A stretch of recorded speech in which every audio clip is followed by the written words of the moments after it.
Po sa bawat isang narito ngayon. Tayo po ay papasalamat sa Panginoon dahil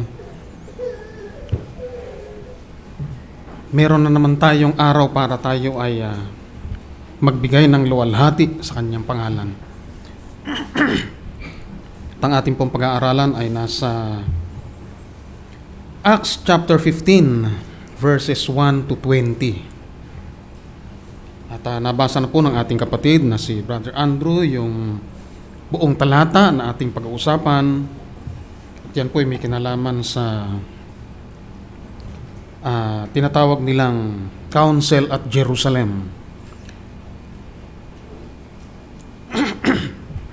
Tayo po muna ay manalangin sandali. O Amang Banal na makapangyarihan sa lahat, napakabuti mo po sa bawat isa sa amin. Salamat po sa umagang ito. Kami po ay muling sasamba sa iyo sa Espiritu at katotohanan, Panginoon. Patnubayan mo po kami, Panginoon, ang iyong maral na Espiritu. At hayaan mo, Diyos, ang aming mga pag-aaralan, Panginoon, ay magbigay ng kaluwalhatian sa iyo, Panginoon. Pangalan ni Jesus. Amen. Kung nanonood po tayo ng balita sa YouTube o sa TV, o kaya nagbabasa tayo ng mga printed materials, kuminsan di natin maiiwasang hindi manggigil sa inis. Bakit po? Kasi po ang binabanggit ko po yung national budget natin, no? Para sa taong 2025 hindi mapirmahan ng ating Pangulong Marcos dahil merong mga unconstitutional doon, no? Yung budget sa DPWH mas malaki pa kaysa sa DepEd. Samantalang sa konstitusyon, alam natin na ang dapat ay mas malaki ang budget na nakalaan para sa edukasyon. At ang isa pang medyo nakakaano rin yung mga insertions. Napakaraming mga insertions, no? Na hindi naman naikonsulta doon sa ahensya na nangangailangan nun, kaya yung hindi nakaprograma yung ibang mga yung iba pang mga kung paano nila gagastusin yung mga insertions na yon. So sa buhay ng tao, hindi nawawala talaga yung tinatawag nating conflicts o yung tinatawag nating disagreements. Katumbas na rin yan ang salitang pagtatalo, salungatan, sigalot, dispute, no? At kung ano-ano pa. Kasama sa buhay talaga natin yung mga conflicts na yan, no? Yung conflict sa pagitan ng mga magkakapatid, sa mag-asawa, sa church, yung conflict sa pagitan ng presidente at vice-presidente, sa speaker, at doon sa iba pang mga pinsan, no? So, ganun talaga, no? Kasama siguro sa pag-ano natin yan, sa paglago bilang isang tao, lalo na bilang isang mananampalataya. At ito pong chapter 15 ng Acts ay tinatawag din ng marami bilang chapter of conflicts, no? Conflicts sa church. Yung buong chapter nga ay nagpapakita ng buong conflict, no? Sa pagitan ng mga taong galing sa Judea, sa Jerusalem, yung pagkakaroon ng mga paniniwalang magkasalungat. At ganoon din sa pagitan ni Pablo at ni Bernabe, kung babasahin natin yung buong chapter ng Acts, yung buong chapter ng Acts 15, no? Ay nandoon din yung nagkaroon ng pagtatalo si Bernabe at saka si Pablo tungkol sa kung sino yung isasama nila. Ito ba si John Mark, no? Kasi si John Mark ay hindi sumama sa kanila at iniwan sila doon sa Jerusalem. Kaya nabuisit ito si Pablo, kaya ang sinama na lang si Silas. At ito namang si Bernabe ay si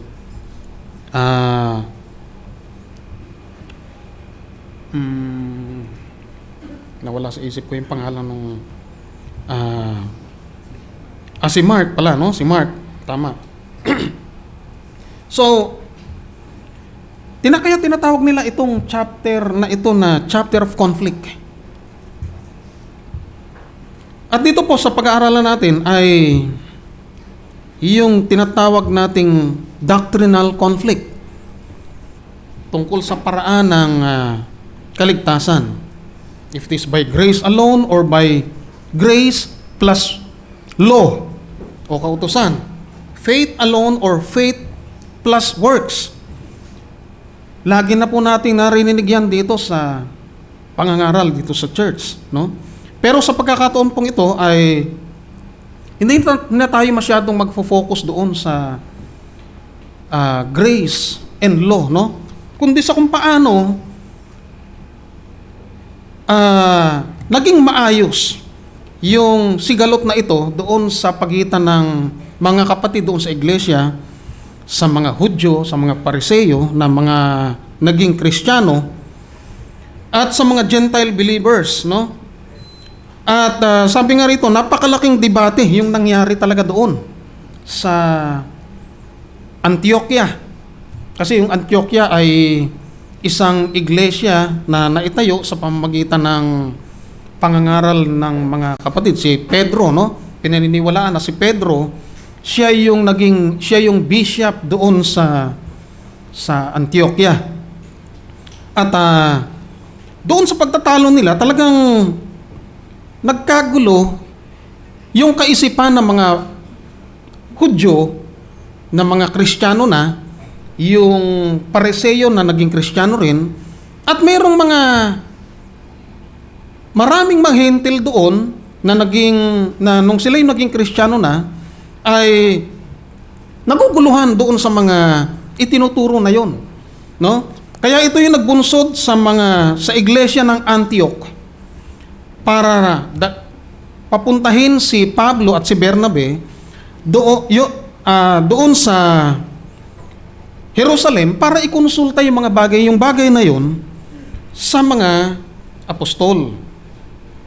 At dito yung makikita natin kung paano na-resolve yung conflict na yon at kung paano ang unity ay napanatili doon sa church.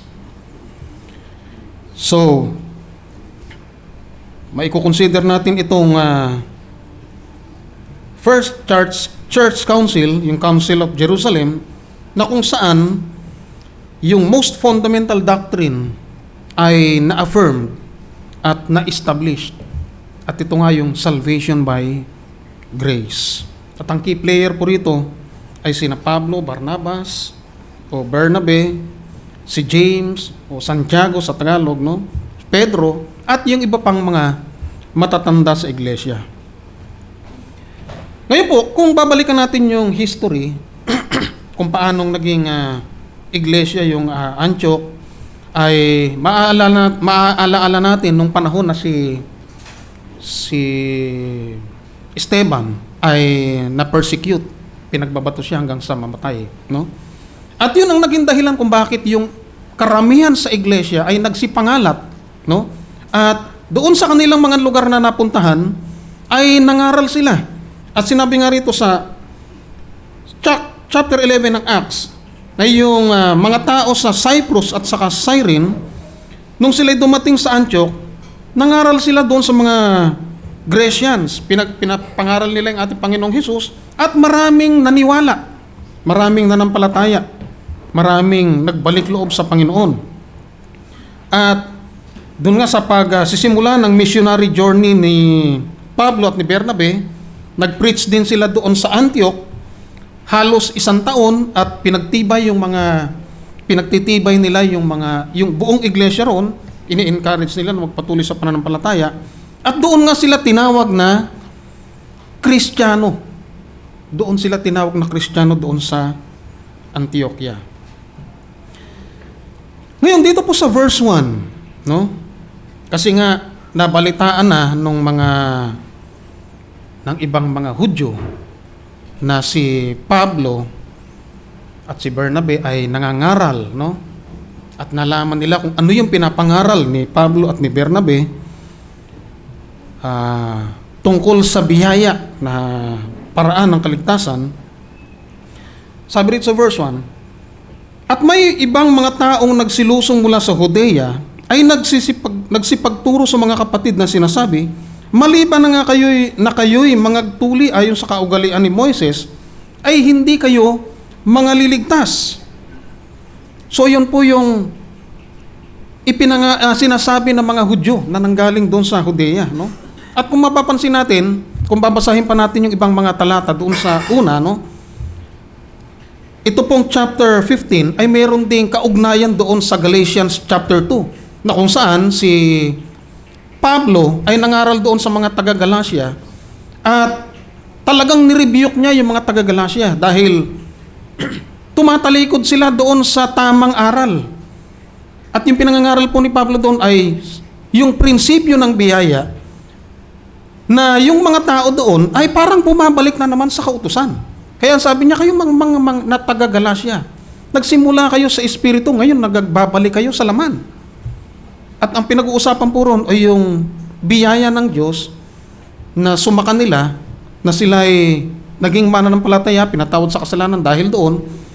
Pero dahil nga mayroong mga tao na yung mga Hudyo na hindi naman mga Kristiyano, sabi ron, hindi naman pinadala talaga ng iglesia, nanggugulo doon sa nanggugulo sila. Ginugulo nila yung mga bagong Kristiyano ron na mga Hudyo at yung ibang mga Pariseo din. Ginugulo nila at sinasabi na yung paraan ng kaligtasan ay kailangan sila tuliin, no?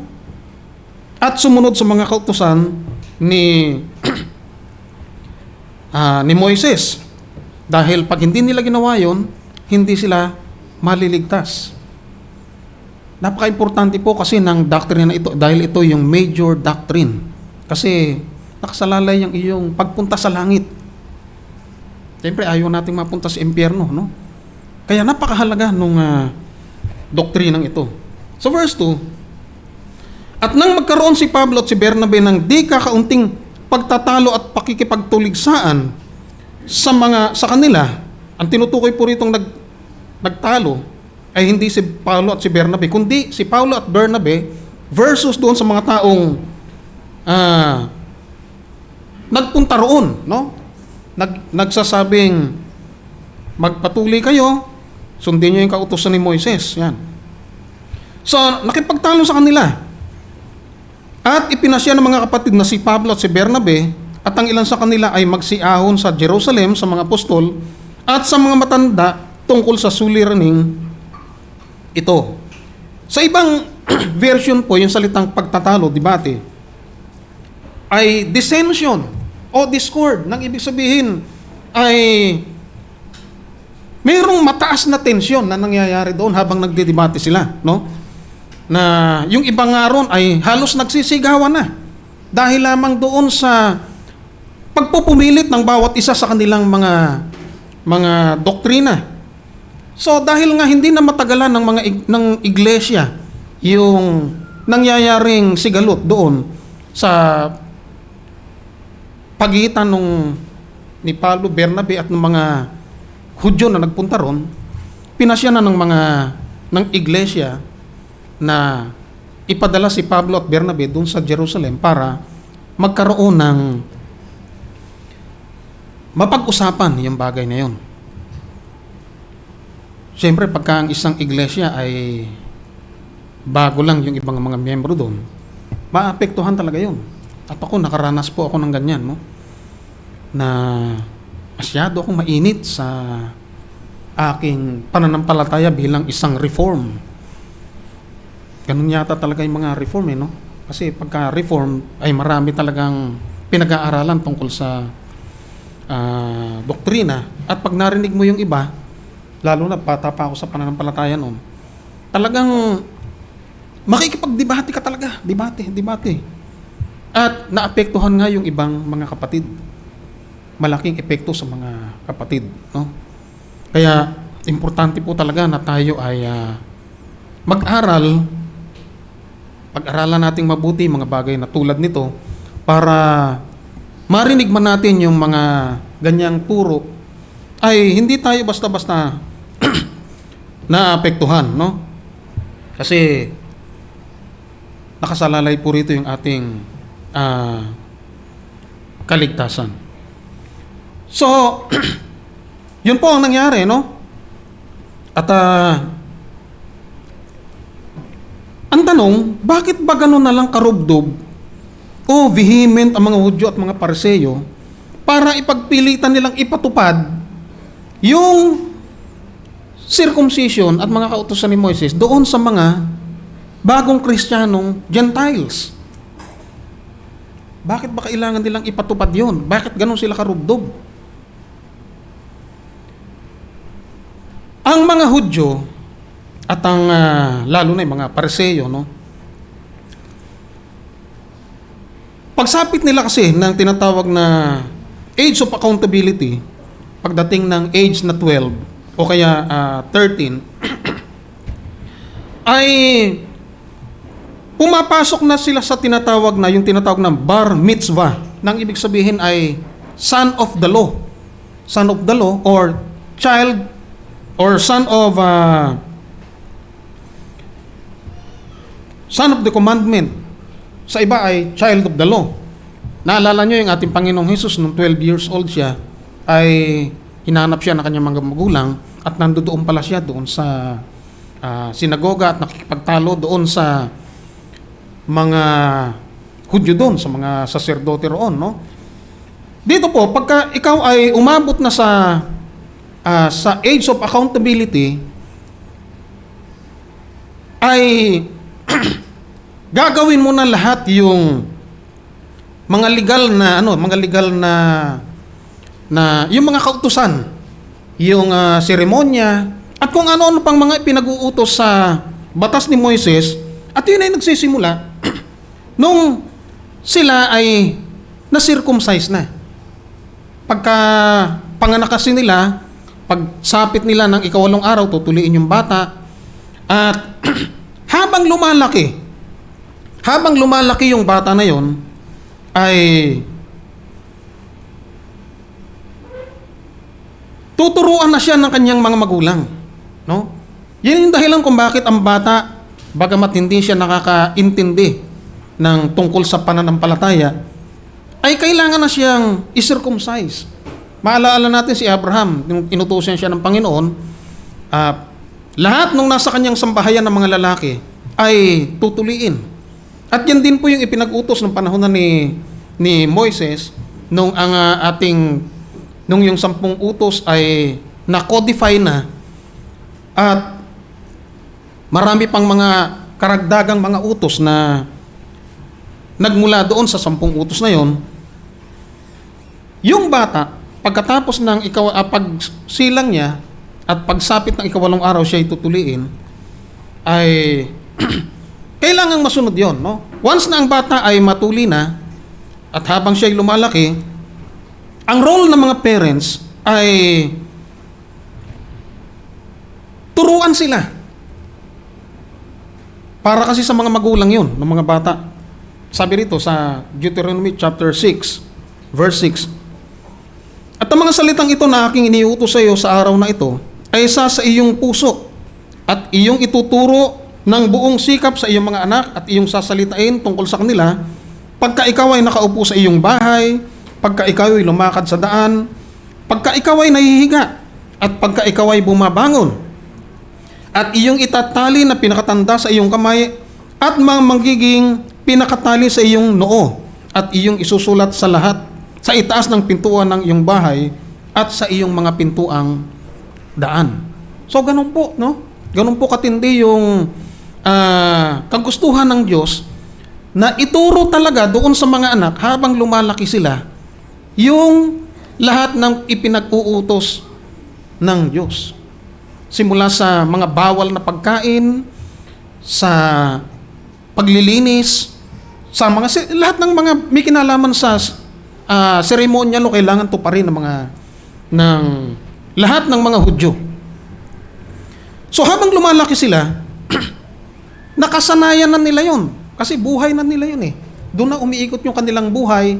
Bukod pa ron, napakarami nilang mga pista na kailangan nilang i-observe. At bukod pa ron, meron silang mga sabat. Di ba? Napakarami nilang mga bagay na dapat nilang tuparin.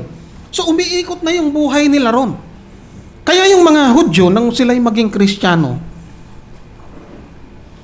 nung sila'y pinalaya na sa kautusan ni Moises, hindi nila ma-disconnect yung kanilang sarili doon sa kanilang pinagmulan.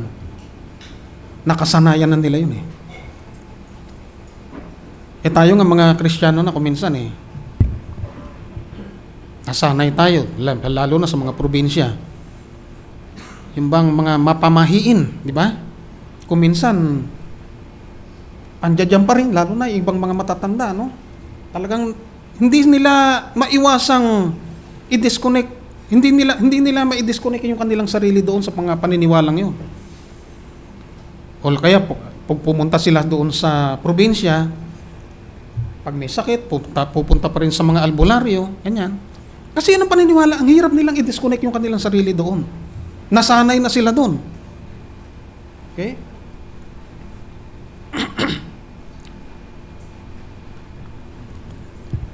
Ngayon po, pagdating sa salvation ng mga hintil, hindi naman po talaga ito yung issue, no? Sa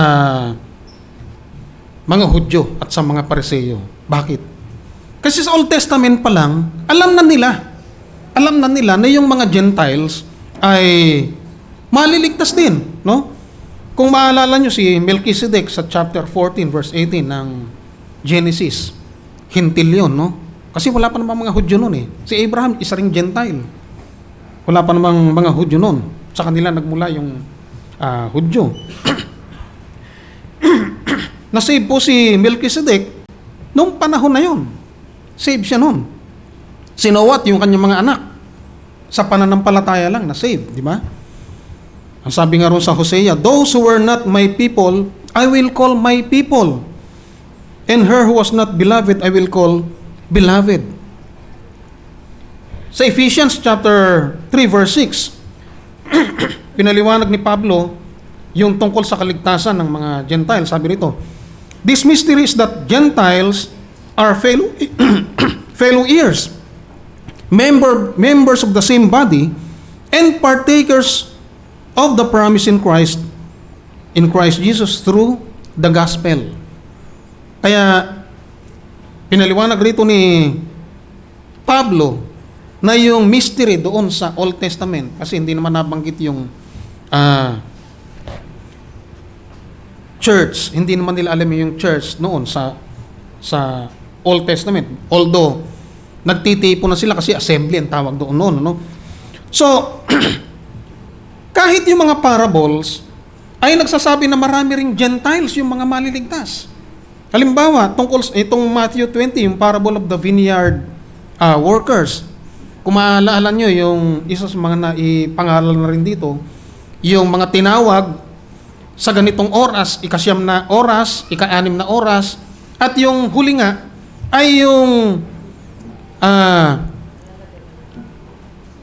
yung tinawag sa nung ikahuli ay itong mga Gentiles na binigyan ng denaryo na katumbas ng nauna na nagtrabaho ng mahabang oras, na buong isang araw binigyan ng isang denaryo, samantalang yung mga nagtrabaho ng isang oras na lang, yung sweldo ng nauna, yung nagtrabaho, ganon din ang ibinigay doon sa nagtrabaho ng isang oras lang. At yun nga yung Gentiles. At ang pinapakita po ron ay yung salvation, yung kaligtasan, yung reward na sinasabi na tatanggap din ang mga Gentiles na ito ng buhay na walang hanggan. At yun ay sa pamamagitan ng biyaya. At kung meron pang ibang mga parable, tulad ng parable of the tenants, no? Na yun ay nagpapakita na yung mga Gentiles ay meron ding kaligtasan. So alam ng mga Hudyo yun at ng mga Pariseo. At sinabi rin ni Jesus Christ sa John chapter 10 verse 16, mayroon akong ibang mga tupa na hindi sa kulungang ito. At kailangan din namang dalhin ko at kanilang diringgin ang aking tinig at sila'y magiging isang kawan at magkakaroon ng isang pastor. Ang tinutukoy niya rito, mayroon akong ibang mga tupa sa kulungang ito na hindi sa kulungang ito. At ang tinutukoy po niyang kawan na yun ay yung mga Gentiles. Okay?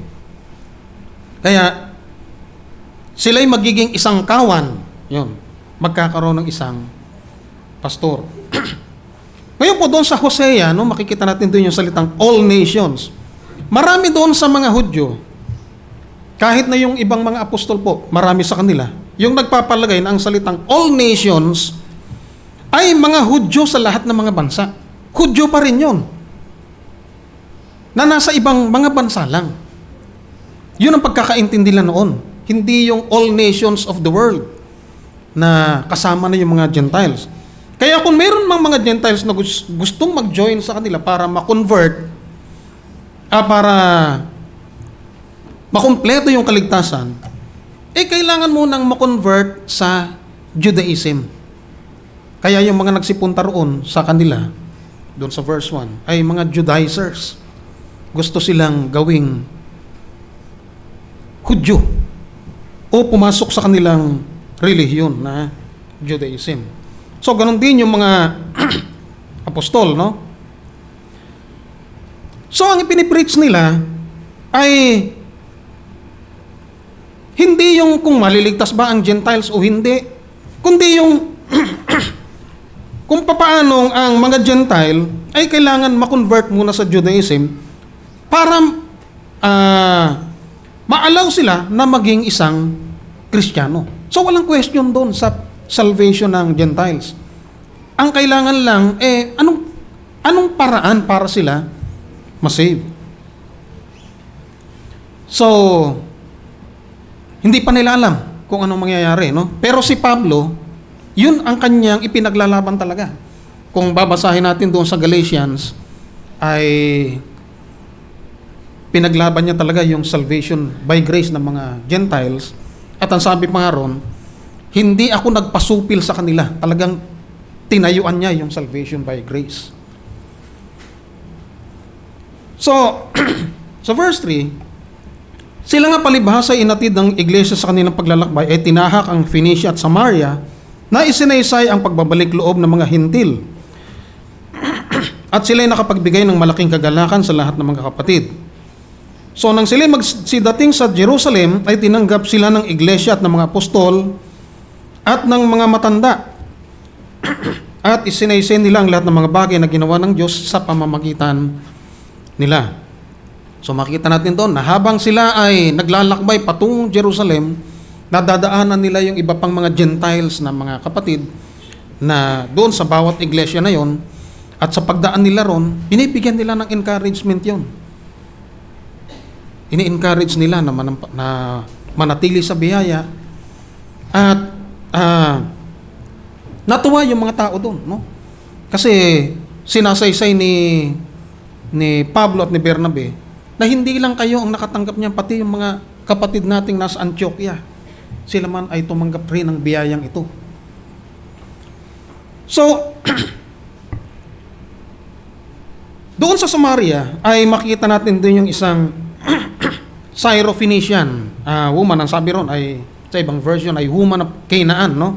At ito ay, kung naalala nyo, ito po ay nai-preach ni Brother Miles nung mga nakaraang linggo. Yung title nga ay Crumbs of Grace. Na itong babaeng ito ay humingi ng tulong sa ating Panginoon dahil yung kanyang anak na babae ay inaalihan ng masamang espiritu. At yung babaeng yun ay naligtas sa pamamagitan ng kanyang pananampalataya. Hindi na niya kailangan maging Hudyo para siya ay manampalataya. Sabi ron ay yung hindi mo na kailangan ibigay sa mga kailangan mo na ibigay sa mga anak yung pagkain bago ibigay sa mga aso. Pero sabi ng babae, kahit yung mga aso man ay kumakain din ng mga nalalaglag na mumu mula sa dulang ng kanilang Panginoon. So makita natin doon na itinuring niya yung kanyang sarili na isang aso. At ang hinihingi niya ay mumu lang. Mumu. Yun lang ang kailangan niya. At syempre, ang sinasabing mumu doon ay yung biyaya ng Panginoon. No? So, ang kailangan niyang biyaya ay kahit mumu lang. So, natuwa ang Panginoon doon. No? At sinabing siya ay napakalaki ng pananampalataya niya. So, nakita natin dito na yung babae doon sa Phoenicia ay nagkaroon din ng kaligtasan. At siya ay isang hintil. So, yung kanilang paglalakbay, yung kanilang pagbibigay ng kalakasan doon sa iglesia, yun yung source ng kanilang joy. Habang sila ay nangangaral, pinapalakas nila, in-encourage nila yung mga kapatid, natutuwa sila. Ando doon yun ang pinagmumulan ng kanilang katuwaan. Katulad din ito nung parable ng Panginoon na yung parable of the lost coin, parable of the lost pearl, the lost son. Nagdiriwang sila, di ba? Nagsasaya sila dahil natagpuan na yung nawawala. Ang sarap magdiwang pagka ganon, di ba? Wala nang masarap na pagdiriwang, pinakamagandang pagdiriwang. Kundi yung malaman mo na yung iyong kapatid ay pupunta sa langit. Hindi po yung paghahanda ng kung ano-anong mga bagay, di ba? Para lamang sa ating pansariling kasiyahan. Kundi yung malaman mo na ang iyong kapatid ay pinatawad ng Panginoon at magmamana ng buhay na walang hanggan. So habang sinasalay ni Pablo at Bernabe yung mga bagay na, kikinig din yung mga Hudyo at Pariseyong nananampalataya, no? So, dumating na sila doon sa Jerusalem at ang ginawa ni Pablo at ni Bernabe, isinalaysay uli yung mga bagay na yon. Kung paanong ang salvation ay dumating sa mga Gentiles. Ang problema nga lang, hindi pa kailangan maging Hudyo rin sila. Okay, tanggap ng mga Hudyo at ng mga Pariseyo na ang sa salvation kasama sila. Pero may kulang. Kailangan nilang sundin yung kautusan ni Moises, magpatuloy sila para maging Hudyo sila.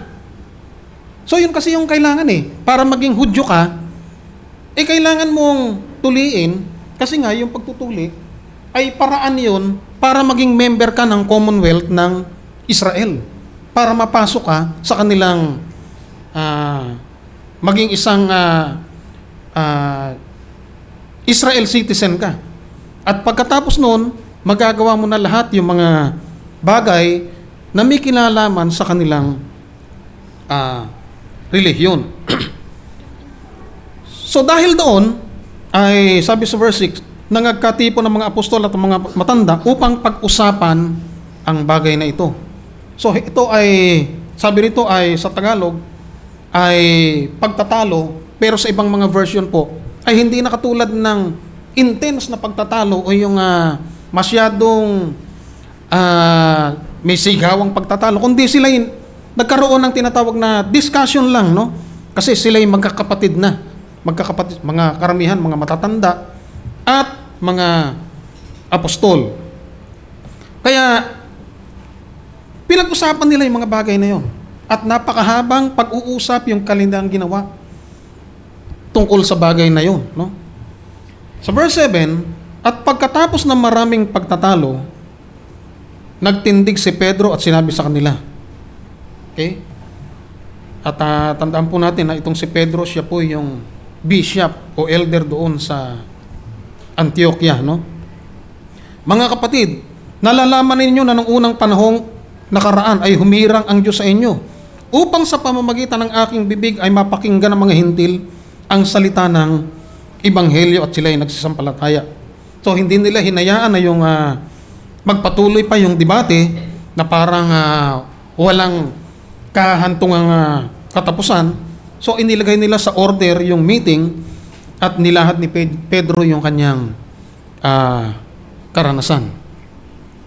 At maalaala nga natin, mga 10 taon yung nakalipas, si Cornelio ay naligtas sa pangangaral ni Pedro. At noong mga panahon na yon, hindi pa alam ni Pedro yung kaligtasan ay yung pangitain na kanyang nakita, no? Na ipinakita ng Diyos sa kanya. Na ito pala ay yung mga pagkaing ipinagbabawal noon sa Old Testament na hindi niya kinakain kahit kailan. Kasi bawal nga, no? Yung pala ay nagsisimbolo ng mga Gentiles. Kasi yung mga Hentil noon ay hindi sila pinakikisamahan ng mga Hudyo. Kasalanan para sa kanila na sila makisama doon. Kaya kung babalikan natin yung sa chapter 11 ng Acts, nagalit yung mga Hudyo doon na nung nabalitaan nilang si Cornelio ay naligtas, no? At doon pinagtanggol na naman ni Pedro yung kanyang karanasan tungkol doon sa pagkakaligtas ni Cornelio at nung kanyang sambahayan. Nakikisama ka sa mga makasalanan. Sumasalo kang sa pagkain nila. At doon nga pinaliwanag ni Pedro yung kaligtasang binigay ng Diyos sa Gentiles. Kasi nga itong Acts chapter 10, ito na yung pasimula ng pangangaral ng Ebanghelyo para doon sa mga Gentiles. At ito nga ay nagre-record ng unang kaligtasan ng Gentiles sa pamamagitan sa katauhan ni Cornelio. So, kung maaalala rin natin, no, itong si Pedro doon sa chapter 16 ng Matthew, sinabi ng Panginoon doon, ibibigay ko sa iyo ang susi ng kaharian ng langit at anumang iyong talian sa lupa ay tatalian sa langit at ang iyong kalagan sa lupa ay kakalagan din sa langit. Pag binasa po natin yung Heidelberg Catechism, no, yung salitang keys of the kingdom, o yung susi ng kahariang langit, ay nagsisimbolo ng dalawang bagay. Ang isa ay yung Ebanghelyo. At yung pangalawa po ay yung church discipline. Sa pamamagitan ng Ebanghelyo na ipangangaral mo o balak mong ipangaral, ay binubuksan mo sa kanila yung kaharian ng langit. Kasi sa pamamagitan ng Ebanghelyo, marinig nila yung paraan ng kaligtasan at sila ay tutugon sa pananampalataya. Yun po yung una. At yung pangalawa, yung church discipline. Kung ikaw ay nagkasala, sasarhan sa iyo yung kaharian ng langit. So pansamantala, ikaw ay i-disfellowship, ikaw ay mawawala ka muna yung membership mo sa church at kung ano-ano pang mga privilege para bilang isang miyembro ng isang iglesia. So, dahil si Pedro yung unang pinagkalooban ng susi na yon, siya rin yung unang nagbukas ng Ebanghelyo. Maalala natin sa Pentecost, di ba? Siya yung unang nangaral doon at ang dami ng kanyang at ang dami ng mga tumugon doon, mga Hudyo. At pagkatapos noon ay ito nga si Cornelio. Kaya makapapansin natin yung pagkakatalaga kay Pedro ay pagtatalaga rin, hindi lamang sa mga Hudyo, kundi sa mga Hintil. Okay? So, dito ipinangaral ni Pablo, pinaalala niya doon sa meeting nila kung papaanong siya ginamit ng Panginoon at naligtas yung mga Hintil. Kung hindi nalaman ni Pedro yung tungkol doon, no? Kung hindi nagpakita sa pangitain yung Panginoon, baka kumampi na siya doon sa mga Hudyo. Pero salamat sa Panginoon dahil minulat yung kanyang mata na yung mga Hintil din ay kasama sa pagliligtas. So, sabi sa verse 8, Ito po rin ay salita ni Pedro, no? At ang Diyos na nakatataho ng puso ay nagpatotoo sa kanila na sa kanila ibinigay ang Espiritu Santo na gaya naman ng kanyang ginawa sa atin. So yung mga Hudyo ay yung mga Hintil, hindi na nila kailangan pang maging mga Hudyo, hindi nila kailangan ng magpatuli pa dahil ang Diyos ang nakakaalam ng puso ng bawat tao. Ibinigay niya yung banal na espiritu doon sa mga Gentiles na nagsasampalataya. At ito'y patunay na ang salvation kasama rin doon yung mga Gentiles. So sa pamamagitan ng pagbibigay ng Espiritu Santo, gaya rin ang ginawa sa kanila doon sa Pentecost, yung nangyari sa kanila, sa mga Hudyo, nangyari din sa mga Gentiles. Nang hindi nagiging mga Hudyo, yung mga Gentiles, hindi na nila kailangan maging Hudyo para ibigay sa kanila yung Espiritu Santo.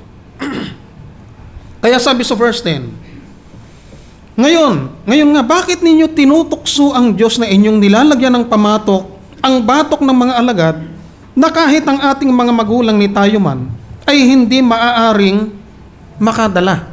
So dito ay pinatutunayan ni Pedro na kahit silang mga Hudyo, hindi nila nasunod yung mga ipinag-uutos sa kanila, hindi nila na-perfect yun. Kung hindi natin napasan itong mga pasanin na ito, bakit ipipilit pa natin sa mga Gentiles?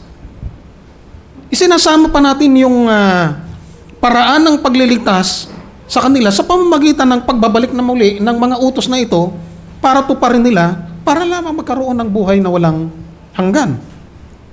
So, kung maalala yung sinabi ng ating Panginoon doon sa Matthew 11:28, magsiparito kayo sa akin, kayong mga napapagal at nabibigatang lubha sa inyong pasanin, at kayo'y aking pagpapahingahin. Ang tinutukoy po ng Panginoon dito na nabibigatang lubha sa inyong mga pasanin ay ito pong kautusan na napakarami na kahit kailan ay hindi nila matupad-tupad. Na sa buong buhay nila ay pagod na sila sa kagagawa ng mga bagay na yun. At marami naman sa kanilang pumapalya para masunod yung mga bagay na yun. Kaya yun po yung sinasabi ni Peter na, bakit tinutukso natin ang Diyos? Para bang hinahamon pa natin ang Diyos na ipagawa natin sa mga Gentiles to, tayo nga hindi natin nagawa eh. Tayong mga Hudyo. Aral na aral tayo sa mga ganyan. So, para din itong para din itong yung nangangaral na pagka nangangaral ka, hindi mo naman matupad-tupad. Tapos ipinangangaral mo sa iba, nagawin mo. Parang ganun din yung parang ganun din yung sinasabi ni Pedro, no? So, nilagay ni Pedro ang pinakasentro ng debate sa harap nila, no? Na ang salvation is by grace, hindi sa works of the law. So, pagkatapos ni Pedro, ay nagsalita naman itong si Bernabe at saka si Pablo.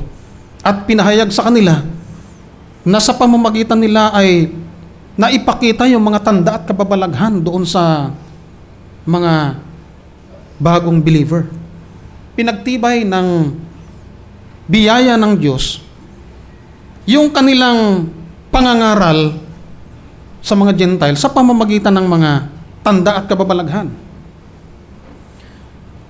So, nagsitahimik silang lahat. Sa verse 13, sinabi nito, at nang matapos na silang magsitahimik ay sumagot si Santiago. At si Santiago po yung pastor doon sa Jerusalem, no?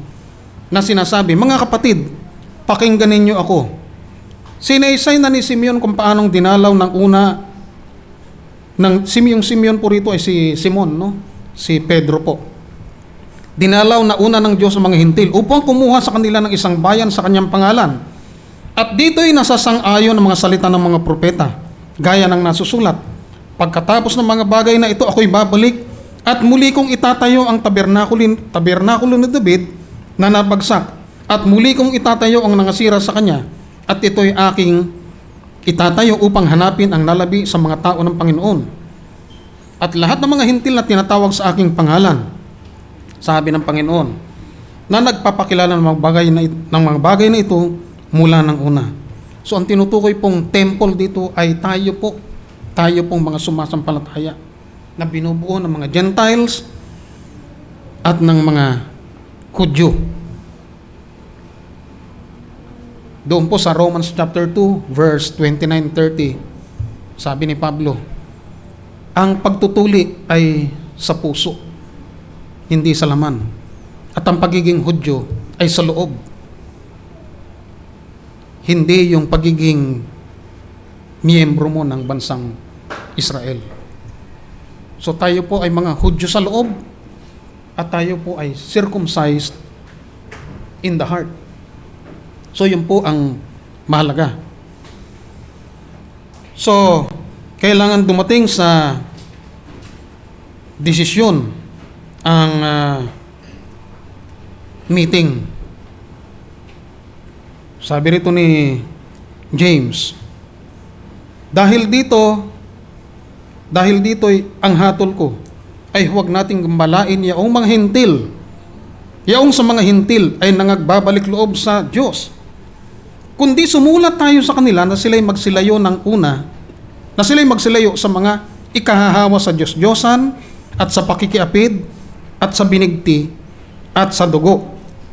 Okay? Sapagkat si Moises mula ng unang panahon, verse 21, mula ng mga unang panahon ay mayroon sa bawat bayan na nangaral tungkol sa kanya, palibhasa ay binabasa sa mga sinagoga sa bawat Sabat.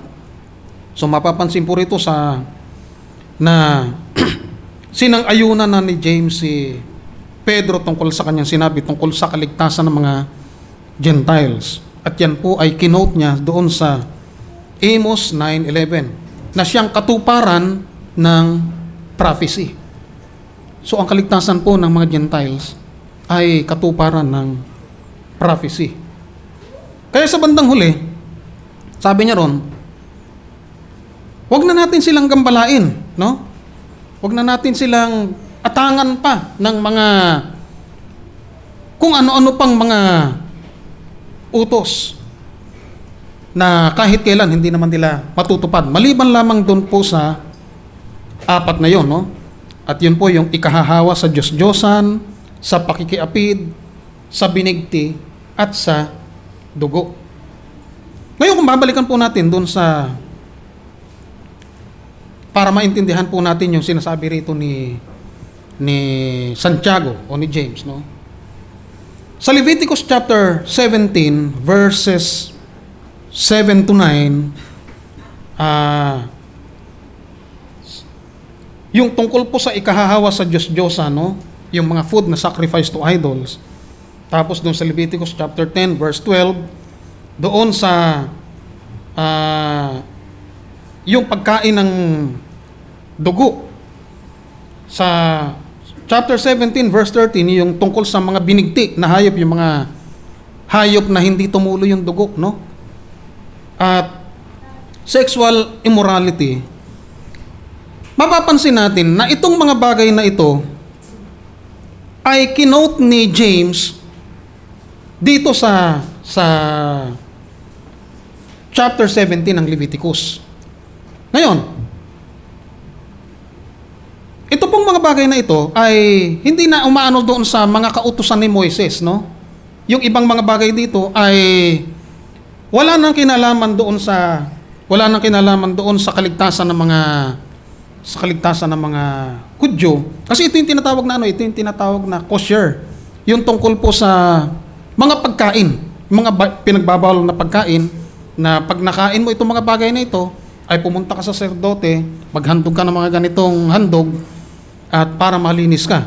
Ngayon, ano pong kinalaman ng mga Gentiles dito sa utos na ito ni Santiago?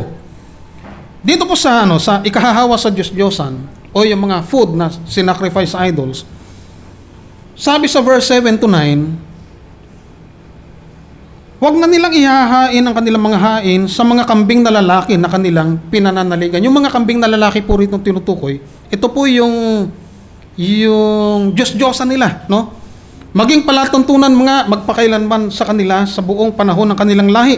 At sasabihin mo sa kanila, sino mang tao sa sangbahayan ni Israel o sa mga taga-ibang bayan na nakikipamayan sa kanila na naghandog ng handog na susunugin, uhain, at hindi din nila sa pintuan ng tabernakulo ng kapisanan upang ihain sa Panginoon, ay ihihiwalay nga ang taong yaon sa kanyang bayan. Dito po ay pag binasa natin yung mga naunang mga talata ron, yung mga sojourners o yung mga taong nakikipamayan sa kanila. At yung pong mga taong nakikipamayan sa kanila, yun po yung mga Gentiles. Kung sila'y nakikipamayan sa inyo, ay sundin nila yung mga bagay na yon, no? Pag hindi nila sinunod, ay ihihiwalay nga yung mga taong yon sa kanyang bayan. Dito sa consuming of blood naman, sabi rito sa verse 10, chapter 17, sino mang tao sa sangbahayan ni Israel o sa mga taga-ibang bayan na nakikipamayan sa kanila na kumain ng anumang dugo, ay aking itititig ang aking muka laban sa taong yaon na kumain ng dugo, at ihihiwalay ko sa kanyang bayan, sapagkat ang buhay ng laman ay nasa dugo. Sino man sa inyo, na kumain ito, ni ang mga taga-ibang bayan na nakikipamayan sa inyo, ay huwag kakain ng dugo. Okay? Ito pong mga taong nakikipamayan sa kanila, hindi po ito miyembro ng Israel. Hindi po sila tuli, no? Pero ipinagbawal yan sa kanila noon. Kasi nakikipamayan sa kanila no? Kaya ito rin doon sa hayop na binigti, no? Sabi rin sa Leviticus 17 verse 13, ibubuhos niya ang dugo niyon at tatabunan ng lupa. Kasi pagka yun ay hindi na ibuhos yung dugo doon, nananatili yung dugo ng hayop sa katawan niya, bawal yun kainin. Kaya yung mga hayop na binigti, bawal kainin. Kasi nga yung dugo ay hindi na ibubuo sa lupa.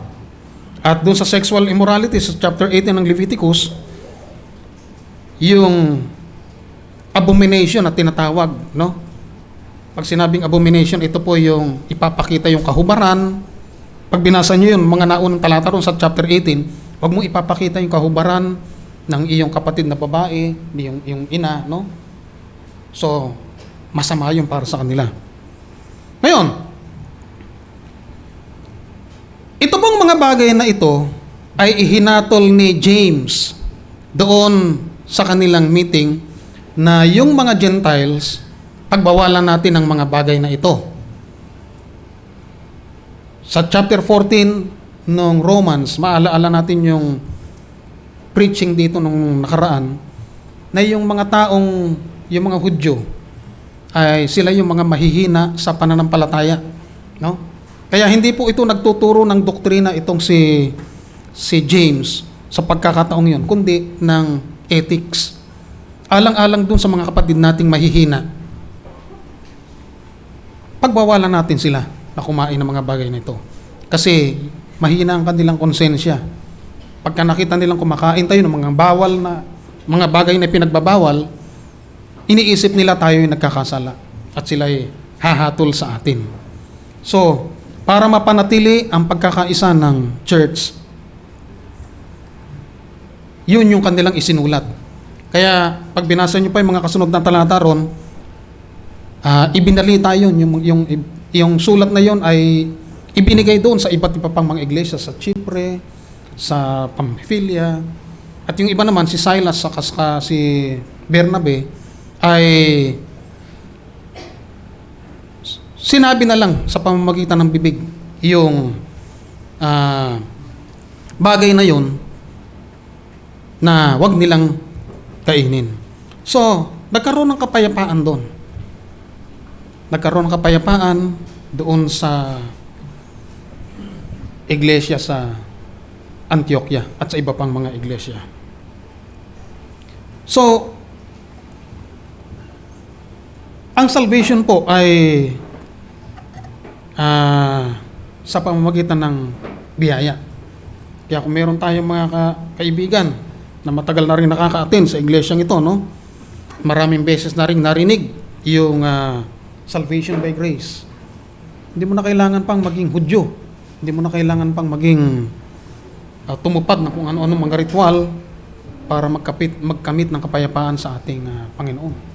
Manampalataya lang naman po tayo sa ating Panginoon. Ngayon, kung meron po tayong mga katanungan, hindi natin alam kung anong gagawin natin at gusto nating maging regular na member ng iglesyang ito, magtanong lamang po tayo sa ating mga kapatid. Marami po tayo mga kapatid na pwedeng magbigay ng katanungan, ng kasagutan sa inyong mga tanong. So, yung first ecclesiastical settlement ay nagpapakita lang ng spirit of brotherly love, no? Sa iglesia na yon. At alam niyo po ba, marami pang mga mga church council na nangyari pagkatapos nun.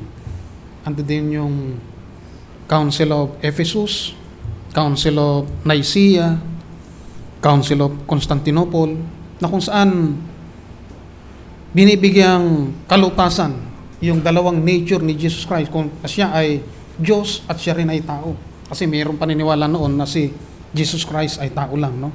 At yung tungkol po sa Trinity, para maresolba ang mga bagay na ito sa iglesia. So, ang tanong, kabahagi po ba tayo sa solusyon kung may problema sa iglesia? Ano po ba ang ating magiging mga papel bilang mga miyembro ng iglesia kung mayroon bang mga ganito? So makikita natin dito yung concern ng mga apostol at ng iglesia sa unity ng church. At yung concern nila doon sa tamang doctrine. Nanindigan sila sa salita ng Diyos. Tayo po ay manalangin.